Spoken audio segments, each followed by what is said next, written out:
माझ्यावर कोण बोललं पाहिजे? माझ्यावर प्रदीपदादा रावत बोलले पाहिजे. माझ्यावर अनिल शिरोळे साहेब बोलले पाहिजे. सन्माननीय विजय काळे बोलले पाहिजे. सन्माननीय प्रकाश जावडेकर बोलले पाहिजे. तर मी समजू शकतो की माझं चुकतंय. पण आता सध्या तुकाराम फिरतात ही काय बी करतात.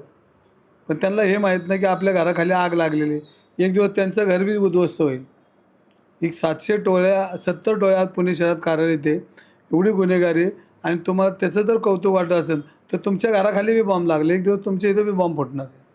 बरं, त्यांच्यापैकीच काही जण असं सुद्धा काल म्हटले की रवींद्र धंगेकरांच्या तक्रारी करण्यात आलेल्या आहेत भाजपच्या लोकांकडून वरिष्ठांकडे आणि त्यानंतर आता धंगेकरांची हकालपट्टी केली जाईल या शब्दात बोललं गेलं. तर तसं काही एकनाथ शिंदेंशी, श्रीकांत शिंदेंशी वगैरे काही बोलणं वगैरे झालंय का अधिकृत पत्र आले का तुम्हाला? अधिकृत पत्र आहे का? जी ही बोलतात ती पिलावर बोलतात. ही सिस्टीममधली चुकीची लोकं आहेत. ही बिल्डर धार्जिणे आहेत. हे गुन्हेगार धार्जिणे आहेत. ह्यांना ह्यांचं विचाराचं मतदान नाही, विचार नाहीत. लहान वयाची आहेत. ह्यांना अजून कळत नाही भविष्यात आपल्या पुणे शहरावर काय संकट येईल. काळ म्हातारी मेलेलं दुःख नाही, काळ फोफवला नाही पाहिजे. तशी परिस्थिती ती लहान आहेत. भविष्यात त्यांनाही चांगले विचार येतील असं मला आणि परमेश्वर त्यांना सद्बुद्धी द्यावा एवढाच विषय.